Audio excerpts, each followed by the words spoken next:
My name is Marshall Vian Summers, and I am presenting what I believe to be an important, what I call greater community awareness and understanding about the people of Earth and our presence in a greater community full of intelligent life, and what our emergence into that greater community will mean for us and can mean for us, both the opportunities and the hazards involved in perhaps the greatest event in human history.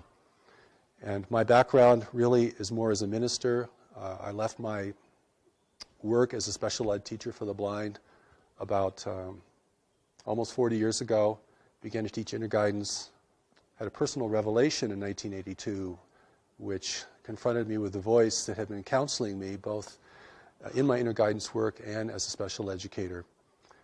And that had a tremendous impact on altering the course of my life. And since then I have been receiving a vast body of teachings and insight, commentary called The New Message. It's a new message for humanity. And a big part of that has to do with our encounter with this greater community of intelligent life, because that has a lot to do with why we are all here in the world at this time.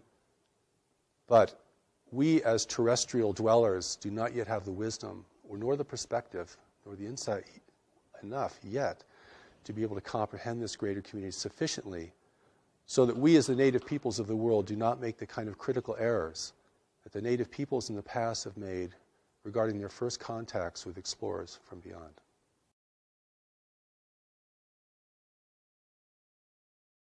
I consider the voice of the voice, the primary voice, to be an angelic voice. And it was this angelic voice that began to speak to me in my work with blind children. Because anyone who works with the handicapped has to be able to develop certain kinds of intuitive skills.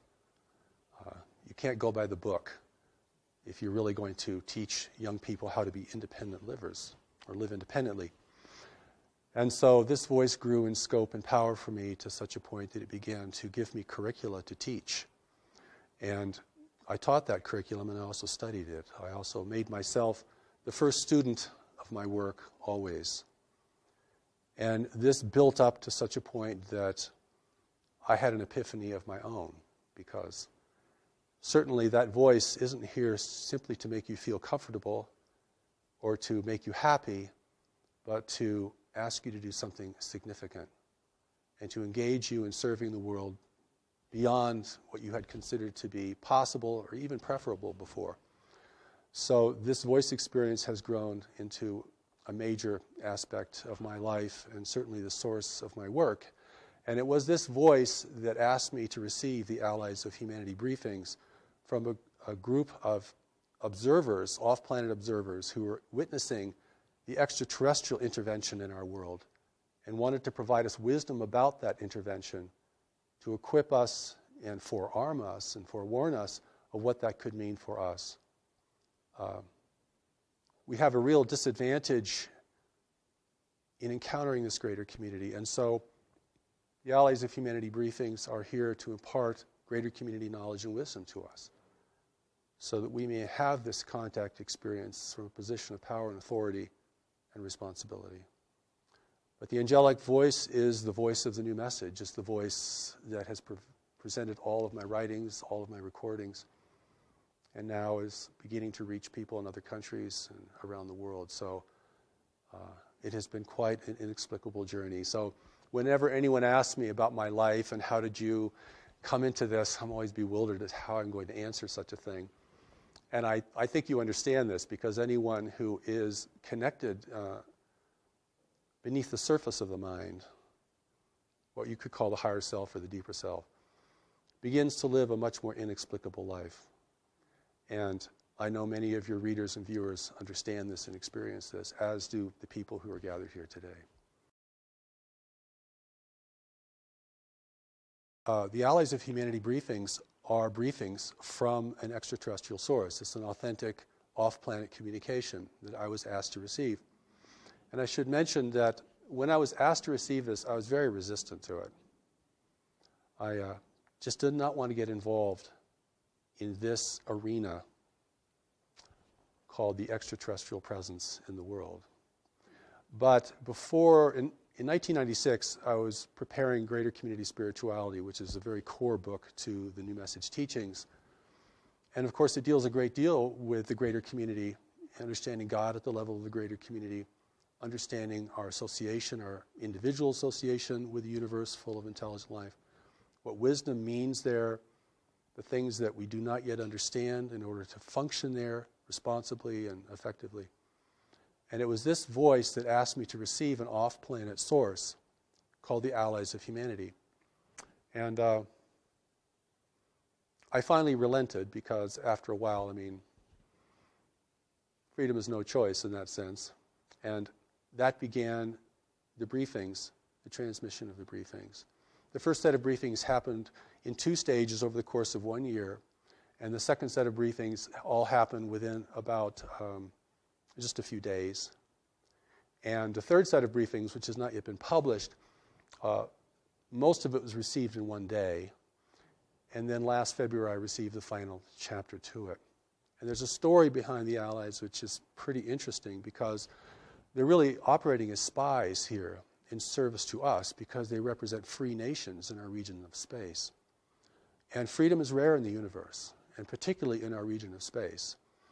So we know from our worldly experience that free nations don't get along very well with unfree nations, and there's always a dissonance there and a difficulty. And so the world is now really being intervened by races who are here to take advantage of this world and of our position in this world. And the Allies' briefings warn us about this, that this is premature contact, that humanity is not ready for contact. We do not have the social cohesion, we do not have the worldly wisdom. We're not prepared for this kind of engagement with races who can be far more clever and effective than we are, and who can exert much more control over the mental environment, a reality that we're only just beginning to understand. And so the briefings are really here not only to warn us, but to encourage us. Because what I see in the world today is that individuals and groups of individuals are losing confidence, not only in themselves individually, but in human institutions, human leadership. And of course, we all have good reasons to doubt human leadership. But this erosion of confidence in ourselves and one another sets the stage for the kind of intervention that is occurring in the world today, which is not a military intervention. It's an intervention of persuasion and dissonance, and it's manifesting itself in different ways. And so it's very important for us, particularly for people who have a spiritual grounding, who are focused spiritually, because we can make some very critical mistakes in assuming that whatever happens to us is the right thing to happen to us. You've heard these kind of platitudes. We're right where we just need to be. God gives us whatever we need. We can handle whatever happens. These are the kind of ideas that can really get us in trouble in engaging with the complexity of life, even as it's manifesting in our world today. Well, I'll hold this in contrast to the experience of the angelic presence, which is a tremendous presence. In fact, for me, it was so tremendous that when I really was able to face it completely, it had a kind of devastating effect on my life. It wasn't a sweet and comforting kind of experience. It was more like being blasted by radiation, and it certainly created a shift in me. And so I hold that kind of experience, which is a tremendous experience presence, will fill the entire room. You can't think of anything else. You can't do anything else. It's overwhelming.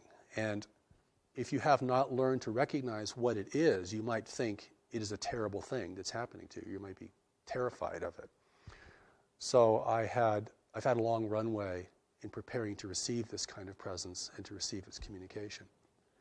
But the Allies, I did not meet them personally. They've never visited the planet. They've never been on the planet. And they make it very clear that the real allies of humanity are not here and will not come. And we can talk about why that is so from an ethical and practical standpoint. So my experience of the Allies was like hearing a voice on a very long distance call. No personality, no presence, something far, far away. Because they were far away. Even positioned in our solar system discreetly as they were at the beginning, they were still very far away. And so this was a divine connection that is free of mechanical interference or interception. It is something we don't know how to create. I don't know if anyone knows how to create this. And so there could be no interference from the intervention itself and no interception. But for me, it was a very faint experience compared to the experience of the presence. So no dramatic meetings, didn't get on any spaceships, didn't travel around the galaxy. I didn't do anything like that. And yet the emphasis on my receiving this was so strong. And had that emphasis not been there, I'm sure I would have just dismissed it as an errant kind of experience or an annoyance or, no, I don't want to do that. But it proved to be very important, and I recorded it in my voice, and it was transcribed. But when I read the Allies of Humanity briefings, I know this is not coming from me. And I think especially notable in the Allies is the regard it has for humanity. A seeming regard that's much greater than I think most of us have for our own selves as a race. I mean, we're a pretty clumsy, violent, and disorganized race. Collectively, we might be fantastic individually, but collectively we don't make a very good show in our local universe. And the Allies do comment on that. But for me, the engagement was very, very subtle. But when I locked into that, it was quite strong. I mean, the words flowed, the feeling flowed, the kind of beyond words you would hear in a communication had real power and efficacy, and certainly affected me, affected the people who were the first to listen to these. But it's just my voice. Whereas when you listen to the angelic presence speaking through me, you're hearing a totally different voice. I mean, it has somewhat like my voice because it's using my body as a platform.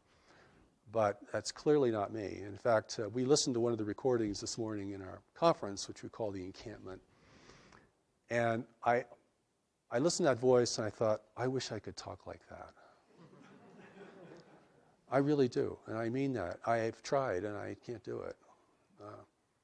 You have a 40-minute presentation, it's word perfect, every sentence is powerful, the inflections are perfect, nobody can figure out what the accent is. I don't know. All I can say is I yield to that experience and to provide it to others and see if it is valuable for them. I hear it as a voice, and then that voice locks onto my voice, and then I can speak it and record it. It's way too fast for me to write. I've never been able to write these things down in the speed which they're given. Before I received the first set of briefings, I was kept up almost an entire weekend because I didn't really want to accept it, by this little voice saying, would you please receive us? Receive us. Receive us. And this was like a ringing in your ear. It was so continual. It's like a repeating message. But once I locked into the voice, I could speak it.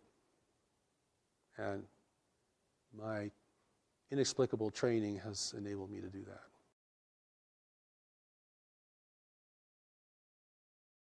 Completely different. The contrast couldn't be greater. No presence, no sense of anyone nearby. You're hearing something very, very distant. No, it's like it's coming through a tube. Like someone speaking through a long tube. And that's one of the ways that I knew that it was something very different, and that's why at the beginning I was resistant, because I just didn't want to deal with voices I don't know. And particularly if they claim to be off-planet and physical and things like that. But what they reveal, I think, is pretty remarkable and very clear and very shocking. And not only shocking in terms of what we don't know, but shocking in terms of what we might reconsider that we think we already know about the extraterrestrial presence and what it means for our world.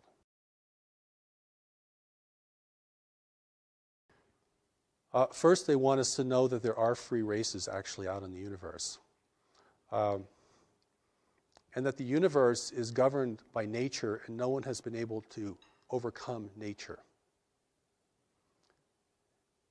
Now this is very important because we think technology has no end and that it can replace all the constraints of nature.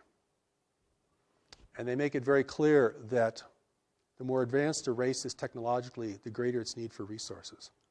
The more it has to be engaged in complex arenas of trade, the more it has to be uniform and undemocratic, and the more it's actually vulnerable to having access to what it needs from the greater community. And we live in a highly populated part of the universe where there is not a lot of frontier, where there are very strict rules of trade, a great deal of control over territory. It's not the Wild West out there, free for our taking. And war has been suppressed in this region of space. Conquest is suppressed. So if you want to gain influence over another world, you have to do it through other means. And the other means have been cultivated to a very high degree. And we're talking about persuasion and deception. Okay. And here we are, the native peoples of the world, thinking that we're in the center of the universe, that if anyone would come to visit us, they would come to help us, most naturally, because we are so important to the cosmos. And, we, of course, want higher technology because we want power. And we have problems here we can't seem to deal with, global problems, resource depletion, climate change, political corruption, a growing dissonance between nations over who have access to the remaining resources of the world, just one example. And so we feel very needy of help. See what I'm saying? And so the Allies briefings make it very clear that those who are in the world today will present themselves as agents of change and beneficial change for humanity. The world cannot be militarily overtaken because it would destroy its value. None of the races visiting our world can live here because of the biological hazard. So they need human assistance. They need us to use the planet the way they want it used. And they'll even use all of our infrastructure. And the reason that this is new and not ancient is because only in the latter part of the 20th century have we created an infrastructure that foreign races can utilize. The native peoples couldn't do anything for them. Okay, well, what about the times of Atlantis? The world's been visited throughout its history. There have been attempts to colonize the planet. They've all failed because of the biological hazard. And biological hazard is a very big deal in the greater community, and we can certainly talk about that if we have any time. And I think the Allies' intention is to warn us that there are different races of beings here, but they're all part of an intervention. And there are competing groups here in the world. And they're multiracial.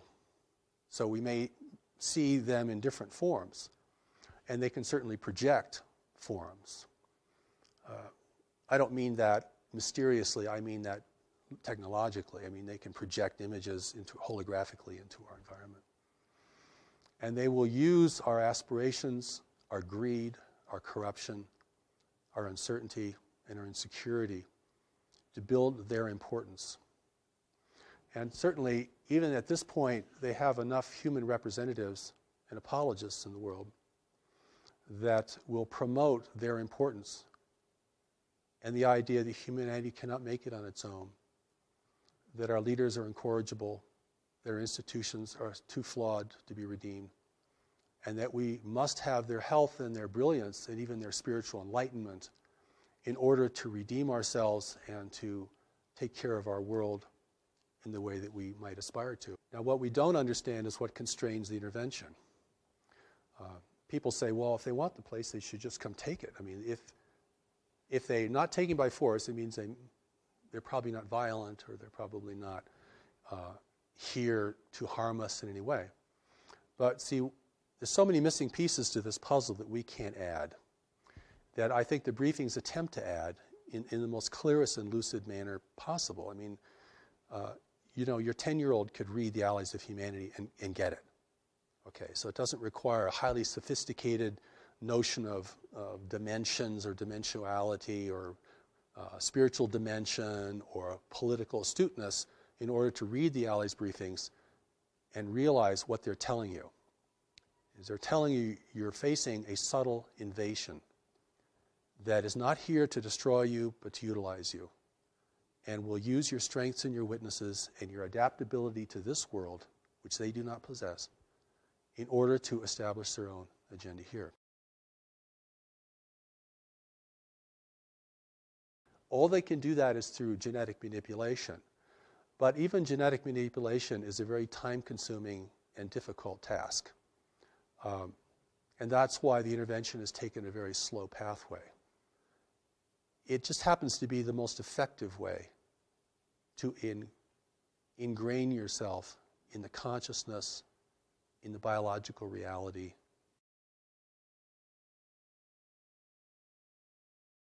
Well, first of all, there are no names given in the Allies' briefings.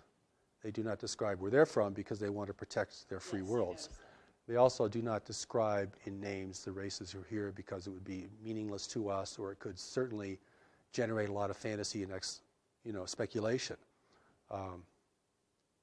What is important to us is to know that those in our world today are resource explorers, and they are working beneath the rules or around the rules of engagement that are established in our region of space in order to have access to our world. If it appears to outside observers that their presence here is not resisted or denounced, then they have, within the rules of engagement in our region of space, they can be here without setting off alarms to their competitors or establishing official oversight problems. The official oversight is there's no government ruling the universe, but there are governments ruling trade. And trade rules everything for advanced nations that are interdependent with one another. And that is where the control is demonstrated.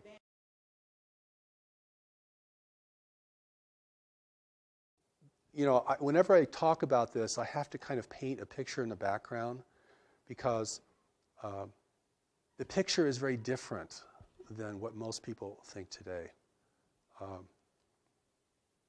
We either think that the off-planet intelligences and races are either very demonic or very angelic. Or we think there are good ones and bad ones. There are good guys out there who are going to help us, and there are bad guys who are not going to help us.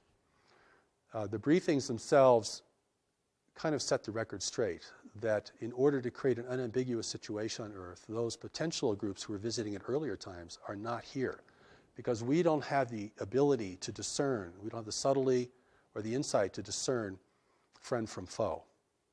You cannot tell an ally from an adversary unless you're very skilled in the mental environment. Very intuitive, very insightful, literally a seer. Okay, because they're presenting themselves as the saviors of humanity. And in the background, they're taking people and never returning them. In the background, they're building a new human. Not to replace us, but to determine our direction. I'm often also asked, and I never like these questions very much, but I'm often asked, is our president an extraterrestrial or is our leaders? I think the thing to understand here, because I've had an opportunity both through the Allies briefings and through the greater community teachings of the new message, which go way, way beyond the Allies themselves, is that those individuals that are being prepared to be in the world are here to advise the leaders. They're psychic, they're powerful, they're brilliant. You can recognize them if you have the eyes to see, but most people will not recognize them. They're not in positions of leadership, they're unaccountable to the public, you will rarely see them on camera. This is how an intelligent race gains ability and influence and control without the people knowing it.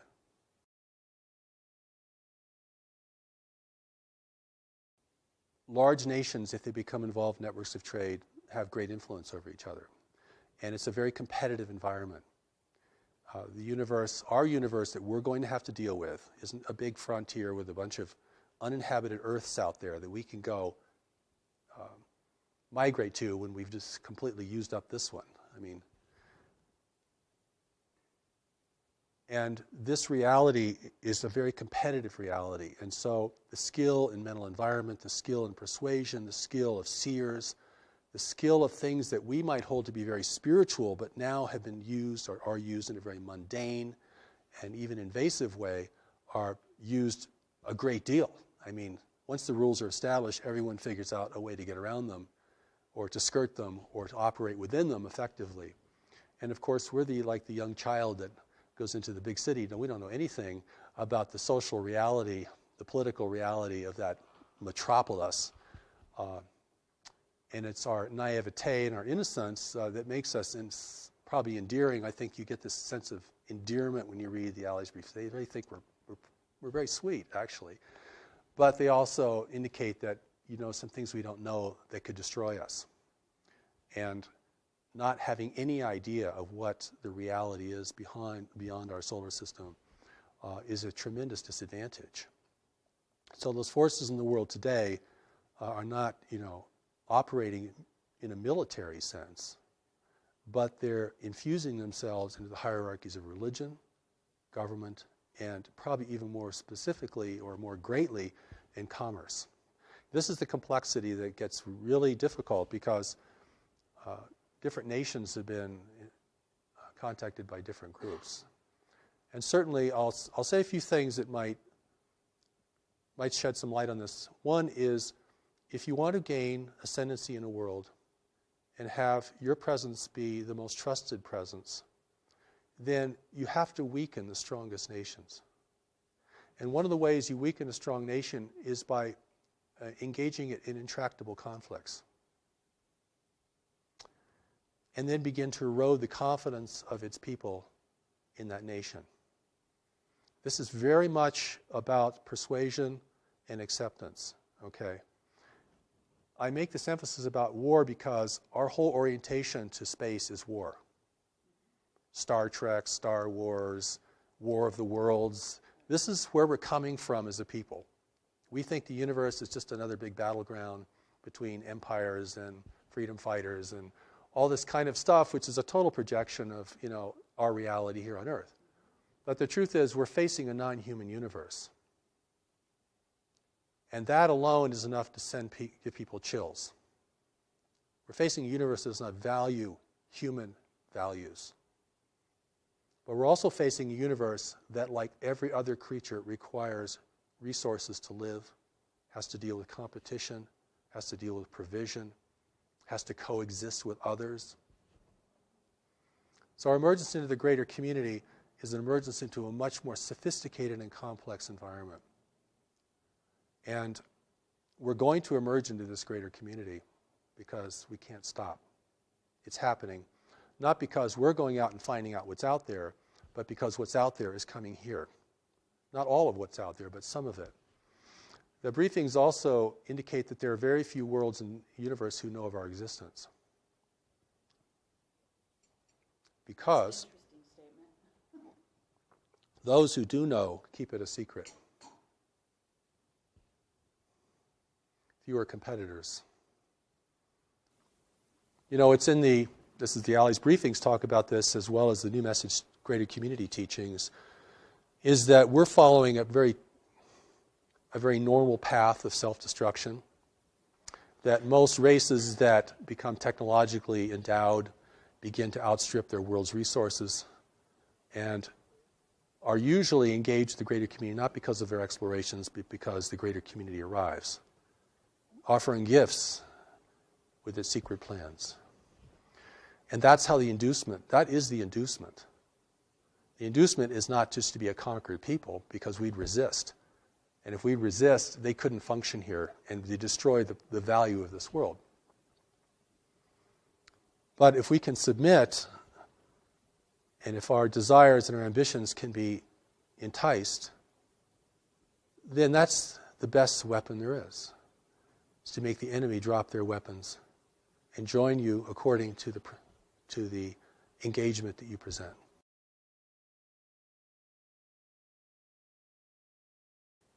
We're, even today, even in the world even without an extraterrestrial presence here, we're starting to learn about the power of influence.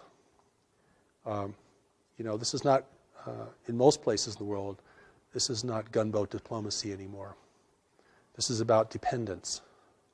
a nation becomes dependent upon what you purchase from them or provide them, then without changing their flag or their language, you begin to determine the course of their destiny. You don't really want to occupy them because that is way too expensive and difficult. You don't want them to resist you because that's way too difficult. And this is beginning to give us a picture of how nations influence one another in a greater community where the level of sophistication is much, much higher and where the psychic abilities are much higher. So I always want to take this into a larger arena of life, and also I hope we have time to talk about what the connection is to our core spirituality, because we are in the world today for a purpose, each of us. We're here to be in a time of transition and danger in the world. You know, the greater community, certainly many people feel connected to it anyway for reasons that they probably can't explain very well. And it's certainly going to be part of our collective and individual destiny. The fact that it's still, barred from the social discourse doesn't diminish the fact that it's centrally important to our future and to what kind of world we're going to have. But it's very muddy water. And even the truth has been so sullied. I gave a presentation in Denver about 10 years ago to a group there, and a young man came out and he said to me afterwards, he said, there hasn't been anything clean about the extraterrestrial presence for 25 years. And so, we have to look now at what our relationship with this greater community is, our relationship with this intervention. I mean, not the whole universe is intervening here. I mean, we're just part of a larger environment, and we've come of age. We've reached puberty technologically, okay? We're now subject to greater interests, and we're also destroying the planet, the wealth of the planet, the wealth that others would value. It's biological wealth. When I say resources, I'm not talking about, coal seams. I'm not talking about the kinds of things that we think are really important. I'm talking about biological elements in a universe of barren worlds. I'm talking about blood. Talking about plasma, talking about cellulose. I'm talking about the building blocks of life. This is precious stuff. The recent Allies briefings say, you have no idea how important a tree is.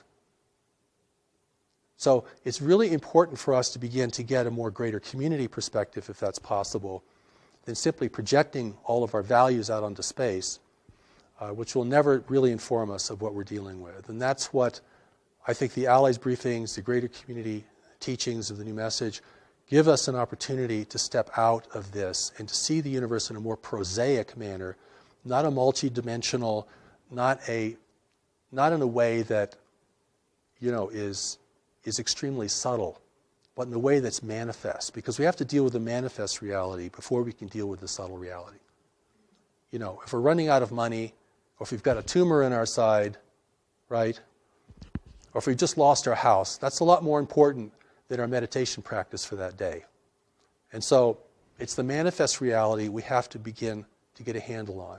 And that's not as complex, I don't feel as complex, or as mystical, because this is level confusion. Level confusion is a real problem here, because there are different levels, and the levels present different kinds of things to us. But if we miss the fundamental level, that we're the native peoples of the world, encountering resource explorers that we know nothing about, whose intentions are never revealed, whose activities are surreptitious, whose impact upon people is generally destructive and manipulative, then we have to deal with it at that level primarily if we're going to be a free race in the future. And if we can't deal with it at that level, if we get lost in the dimensionality of this whole phenomenon, which is big, we're going to sell the world away or give it away. And we're going to do that. It won't be taken from us.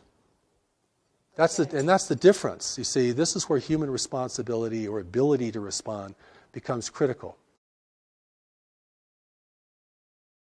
In the New Message teachings, one of the important things about greater community spirituality of the universe, is this reality of knowledge.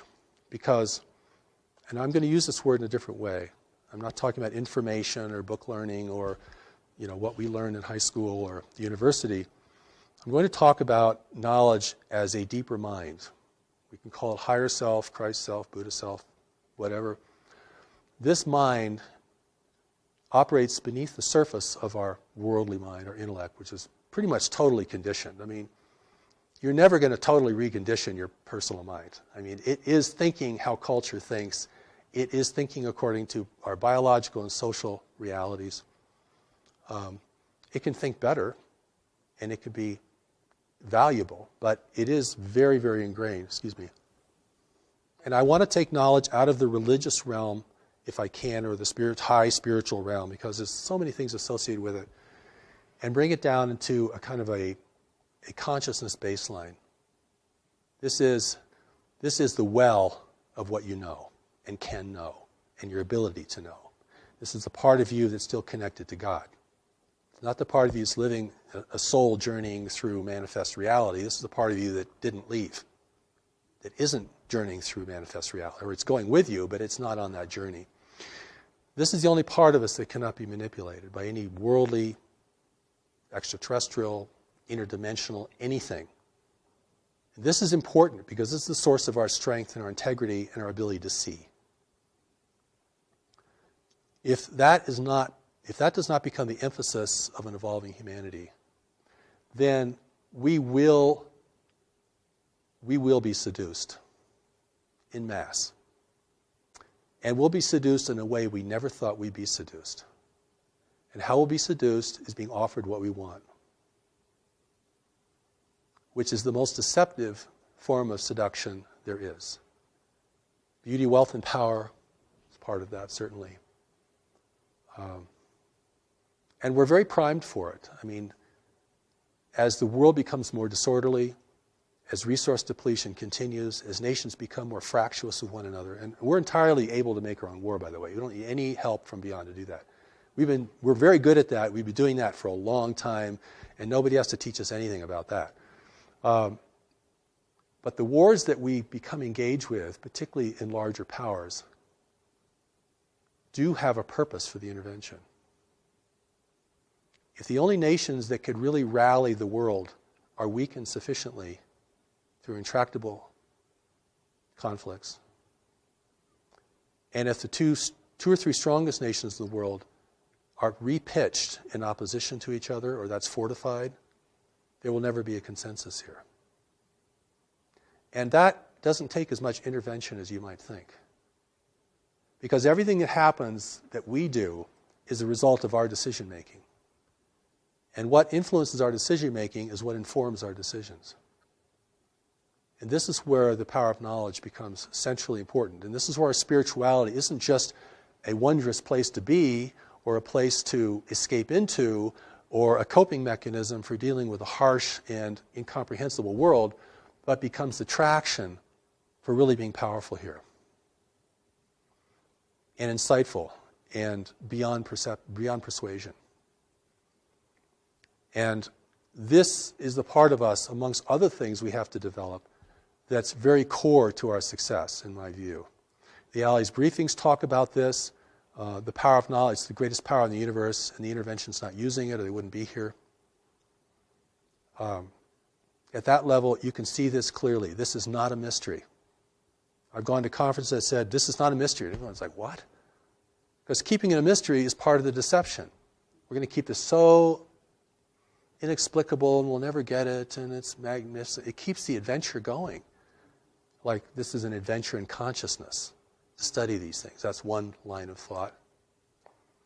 So when I've gone to speak to groups of people and presented the Allies briefings in as gentle and compassionate way I can, I mean, the resistance is tremendous, because it's like I'm taking people's parade away from them. I'm taking their lollipop away from them. I'm depriving them of this really exciting thing that's going on and turning it into just another damn thing we have to deal with in life.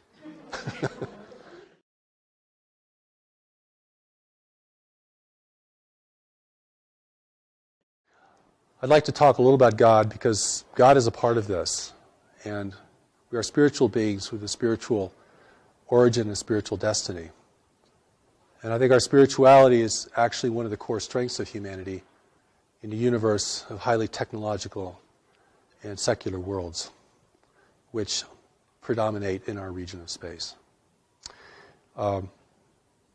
We do not need to look for other races to spiritually enlighten us. We actually have the materials to do that ourselves, and have actually done fairly well in keeping the mystery alive here, where it's died in many, many other places. When I talk about God, I'm not talking about our various belief system in ultimate power.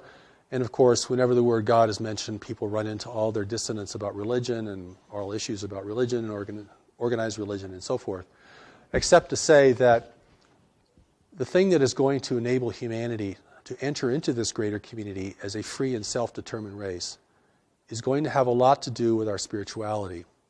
And I don't mean our spiritual belief or the subtleties of our spirituality. I'm talking about the part of us that is connected to it firmly and immutably. Because if that's the only part of us that cannot be manipulated by any worldly or otherworldly force, then that represents the source of our wisdom, our strength, and our unity with each other. Because in facing the intervention in the greater community, we are certainly facing an adversity that we're unaccustomed to and do not really know how to discern very well. And I don't think anyone in government really knows how to discern it either. I don't think there's a secret group that's got all the cards on the table. And they're being influenced as well. So it comes down to what people see and know and their responsibility within themselves and to others. Because this is what enables the native race to rally and to begin to question, at least question at the outset, the meaning and the value of this. If we're hungry for technology from beyond the world, which is part of the inducement, it's liquor for the natives, for sure. If we want others to come and rescue us, that will be accommodated. If we want an overseer in the world that's non-human, that will be provided. But it's really, we have to grow up and become responsible. If we're going to enter this greater community, you can't have a nation run by tribal conflict and warring nations. And so in adversity here is the opportunity. And the opportunity is the intervention and the breakdown of environmental stability in the world are the two things that can prompt humanity to unite in its own defense. It has to be that powerful to overcome our attitudes, our beliefs, our history between nations, the contention between religions, all the things that fracture us and are fracturing us further and further and further, most of which we're doing on our own. The interventions can step back and just let us degrade ourselves down.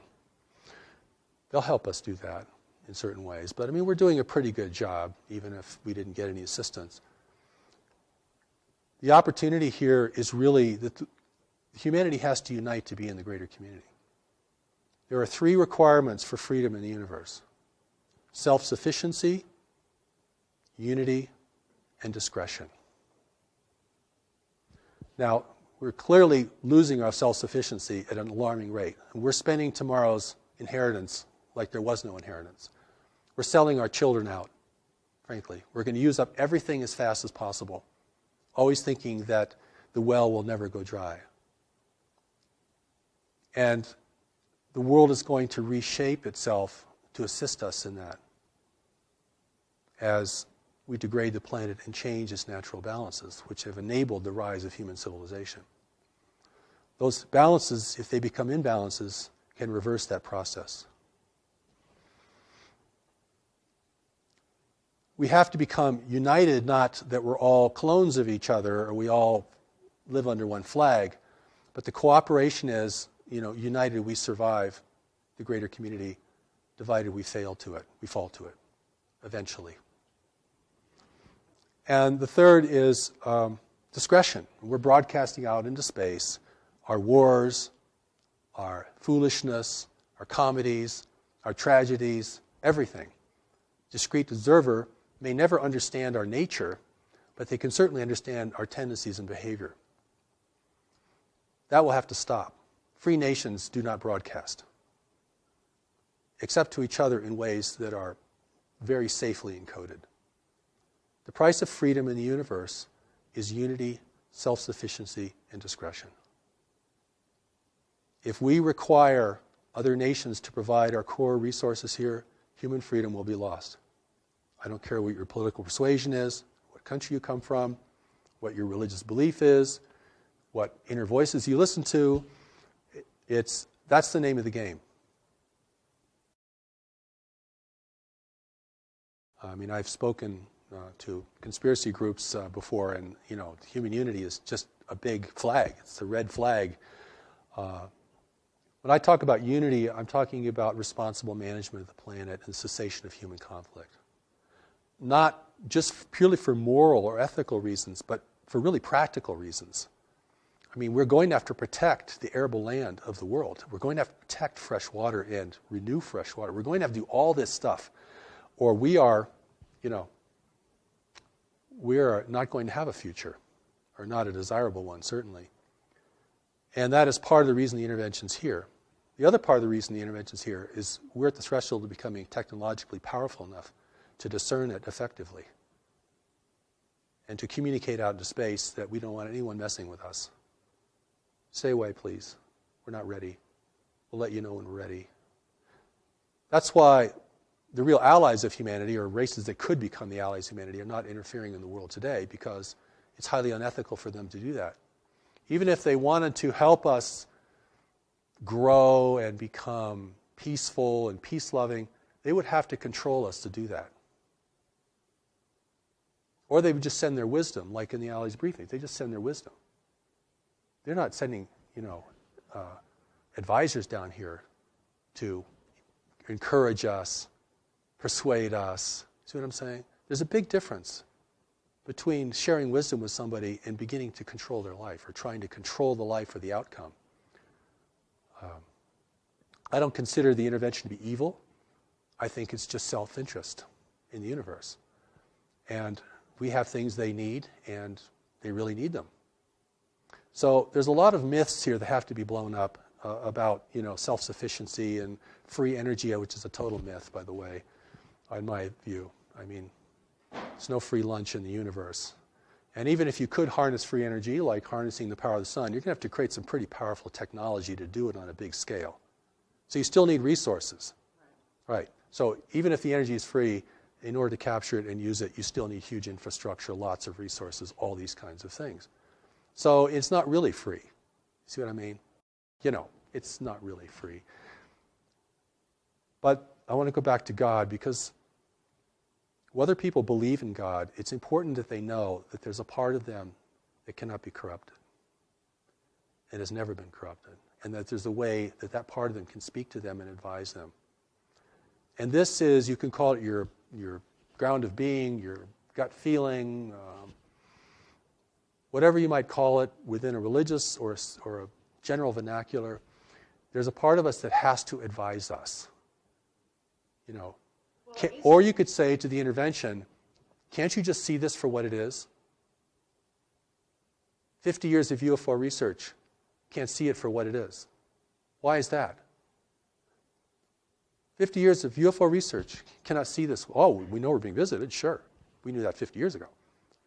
Haven't gotten any further, really. We got lots of sightings, got drawings and radar and tons of speculation and lots of kind of science, pseudoscience, all kinds. But can anyone say, what is this?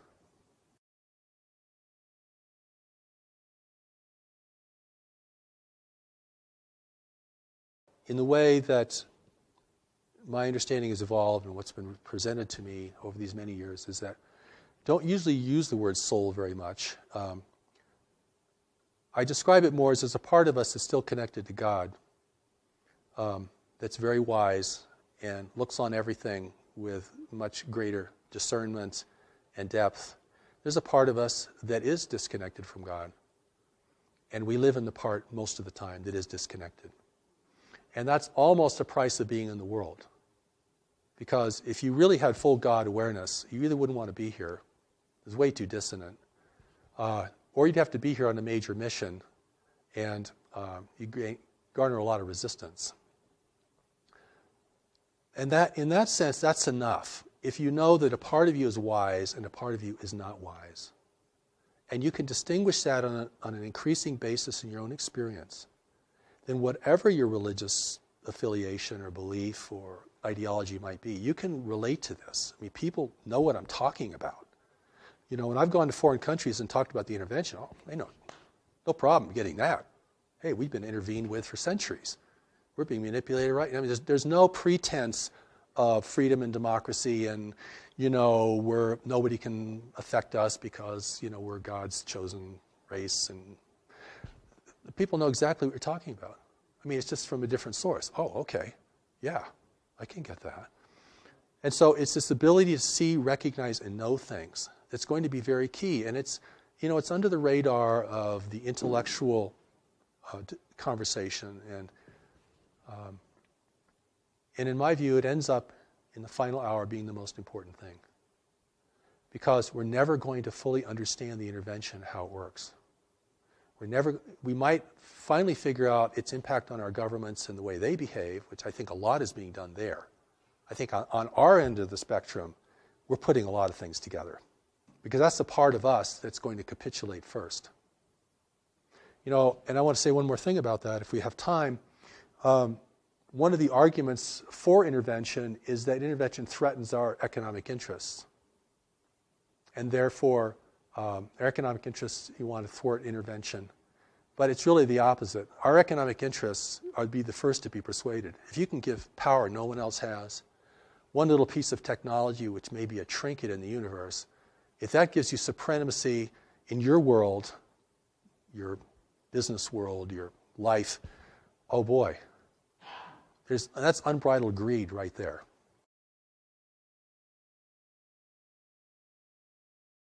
Well, I don't think it's a done deal because there are elements in our government. This is what the Allies talk about. They don't really talk about our government because they don't really know much about our government, except that we transmit everything.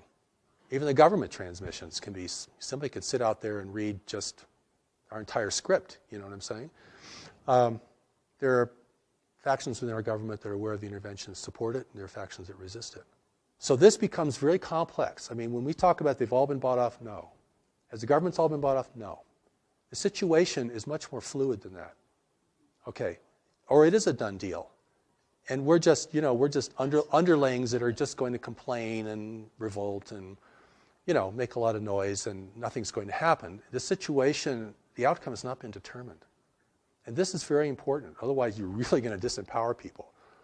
And it's a very complex situation because we're talking about influence permeating lots of parts of our life and in ways that we are beginning to understand. The other part of this equation is the intervention itself. What guides it, what restrains it, what it can and cannot do, how it has to behave here because it's being watched by other nations. And so, if it appears, like I said before, if it appears that we are at least tolerating its presence, if it appears that we're accepting and benefiting its presence, then it looks like we are granting them permission to do whatever they want to do here.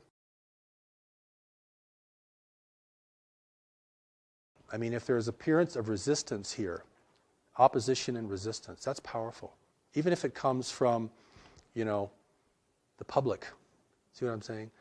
We don't know who's a white hat and who isn't a white hat in the government. And certain people certainly are, we can suspect in other ways, but it's what are we going to do? What are you going to do? In your position, you have influence and can present many things to many people. What can I do? What can the people in this room do? What can anybody do? I mean, the first thing I think we have to do is begin to recognize this reality is occurring and that we have a responsibility to deal with it. If we think it's all going to be our government that's going to negotiate the outcome, we've already seceded our personal responsibility, regardless of the makeup of the government. I mean, the government may be more diluted than we are and much more influenced. And so, and that is, this is a real power to the people kind of message, you see. And I mean, even if you broadcast on shortwave out in the universe, you know, we don't want intervention. We don't welcome intervention.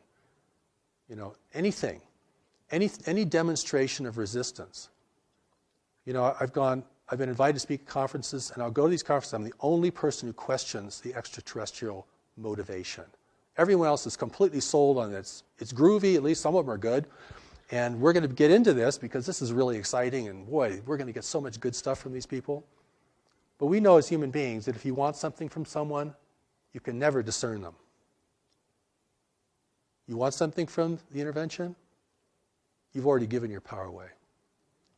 You're going to be blind because of what you want, or what you think you need, or what you think only they can give you. And what can they give us? They're not going to give us real technology. We turn into weaponry and probably, destroy the infrastructure of the world. They're not going to give us spiritual wisdom, or we wouldn't want intervention. They're not going to give us, high integrity, because if we had high integrity, we'd realize we're being messed with and we want everyone out of here. You all go home, please. We're not ready for you. We'll let you know when we're ready. When we establish our own rules of engagement in this planet and our own ethics of contact, then we will see who amongst you we want to communicate with. That's from a position of power and authority. Listen, the Japanese kept the Europeans out for 200 years. And how they did it was they burned every ship that entered their region. Not very nice. But the message got pretty clear. And after a while, the ships stopped coming, right? So, if the Native Americans had done that in the United States, we might have a different nation today. White people would be the minority.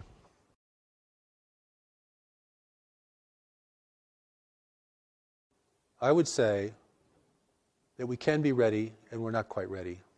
We have the resources to be ready. We know more about this planet than any other race in the universe. We're the only race in the universe who could survive here successfully without a great deal of adaptation. We know more about our nature than any other race in the universe. We know more about our history and our tendencies than anyone else in the universe. And that if other nations want to help us, they should share us their wisdom about what life is really like and the pitfalls and dangers of functioning in a greater community. So my emphasis through all of my work is to empower people to be strong, effective, and compassionate. But we're going to need strength. I put that first, because you can't be messing around in the face of the greater community. This is big time life. And we're still in a very adolescent phase collectively as a race. I mean, we're still very indulgent and foolish, and we're not responsible to the future. We're not saving resources for the third generation out. I mean, we're using up everything. So I think the change in that is a change, not just a change of understanding, but a change of heart, to realize we are the stewards of this planet. If we want to continue to be the stewards of this planet, individually we're going to have to learn some new things. And we're going to have to become really strong and honest and effective in our lives. And this is about individuals now. This is not about going to change the government. I think that's pretty hopeless as the first step. We're not going to get them to divulge their information, because if they ever do, it probably wouldn't be whole or complete anyway. But we do need to learn about the greater community itself. We do need to learn about our personal strengths and responsibilities. We certainly all have to get our own house in order, personally, individually. And that's kind of that's a great starting place, of course. But, humanity can never give up. And the intervention is either here to win us over or discourage us from resisting. That's the power of persuasion. And I look around, I see, many people are on a downward spiral. They're losing heart, they're losing faith, they don't know how to handle their life. They're getting very discouraged by what they see in the world around them. Their own sense of inadequacy can overtake them. So, you have to build the person up. If you want to take them into a battle of who's going to control this world in the future, and this is a battle at another level, all right? This is like warfare at another level. Okay, we're not going to be clubbing each other over the head. But we are going to be determining, what has power and meaning in the world. And that's why, in my work, we present the Steps to Knowledge. It's available online. You can go read The Allies of Humanity at alliesofhumanity.org. Go to newmessage.org and study Steps to Knowledge. Putting tremendous things available so we can reach people not only in the Western nations, but all around the world. And something like 60% of the planet has access to cell phones now. It's amazing. And so that education orientation has to happen, because no one on earth is going to win if an intervention is successful here. there are no winners amongst us. The profiteers will be subjugated just like the rest of us in a controlled world. And, we're rich or poor, whatever our race, nationality, we're in this together. This is our world. And we're going to have to really re-earn the right to have it be our world. We're going to have to clean it up. We're going to have to build kind of networks of cooperation even just to do that. So I'm talking about something very expansive, very complex, but the incentive has to be there. And the incentive isn't just for wonderful things. The incentive is also the fear of failure, because we can fail. And there's nothing wrong with being aware of that. You don't have to be terrified of the world to be aware of that. That's just a reality that we know we can fail. And if we understand that correctly, without denigrating ourselves, then we know we have the power to rise to occasions. And certainly there could be no greater occasion than this.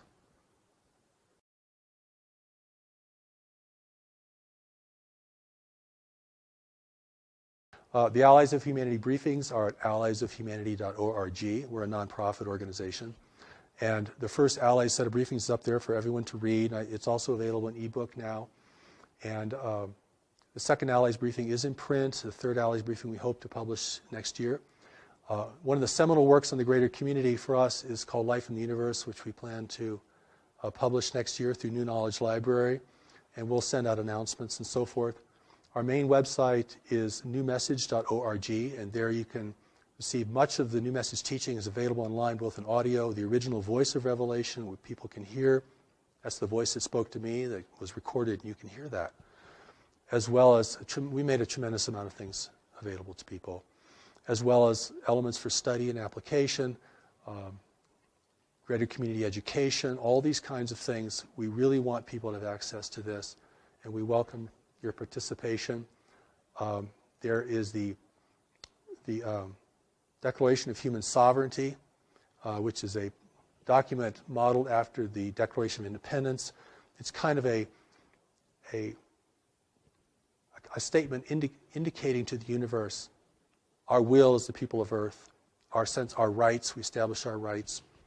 We establish the fact that we are being interfered with, and we do not hold that to be appropriate, and the kind of engagement we would like to have with other nations who are interested in us. And that's a very powerful document, and I think, there's already minds working on this. This is, we may think we're alone, we have a small group, or maybe we're all alone as an individual, and we're trying to put all this together, but there is a groundswell around this, and there is a greater community awareness that's growing. And that awareness really has to be wise and efficacious, and that's why I invite people to explore these materials.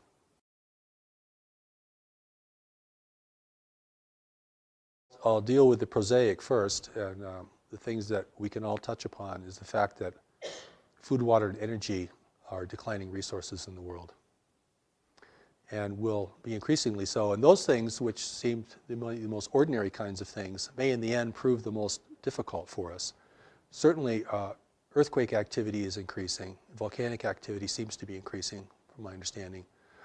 And but I think the thing that's going to create tension between nations and in communities and within our own personal lives is going to be really the fundamentals. And the fact that when you look out on these beautiful mountains here, and I don't know if your camera can take any of that in, you're going to look at a dying forest.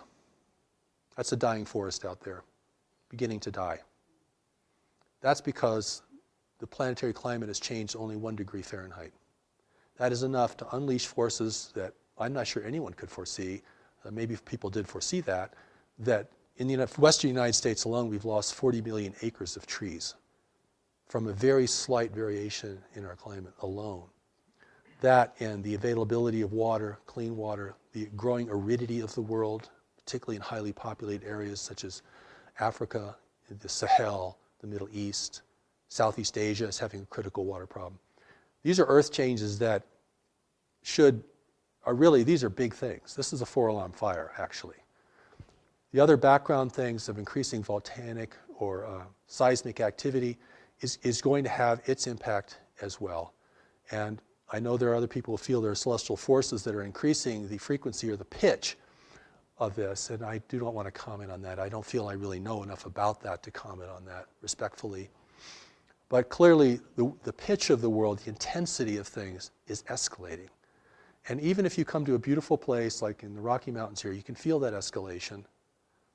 I mean, young people are committing suicide and capitulating into drugs like never before. I mean, this isn't just uplifting people. This is also wearing us down. The pitch, the intensity, not just of more activity, but the actual intensity of the mental environment. And it's really something. And to keep your head in all this, you have to become very strong, very grounded in knowledge, and very appreciative of the greater powers who are here to assist us beyond the visual range. And I think that, we have to accept that we're entering into a new world. We crossed some invisible boundary that said, oh, now we're in a new world. And this isn't going to be like the world of our parents or our grandparents. I mean, we're entering a world of environmental shift. And we've dealt with that, on a national or tribal level in big ways through history, but not on a global level. And that is going to change the landscape so dramatically. It could change our whole idea of religion, could change certainly our governments and their functionality. It will be a great incentive to war, even without foreign persuasion, as a growing number of people attempt to drink from a slowly shrinking well. And the only way that you can prevent chaos and decline is by a growing sense of unity and compassion and the awareness that we're in this lifeboat together, this lifeboat called Earth.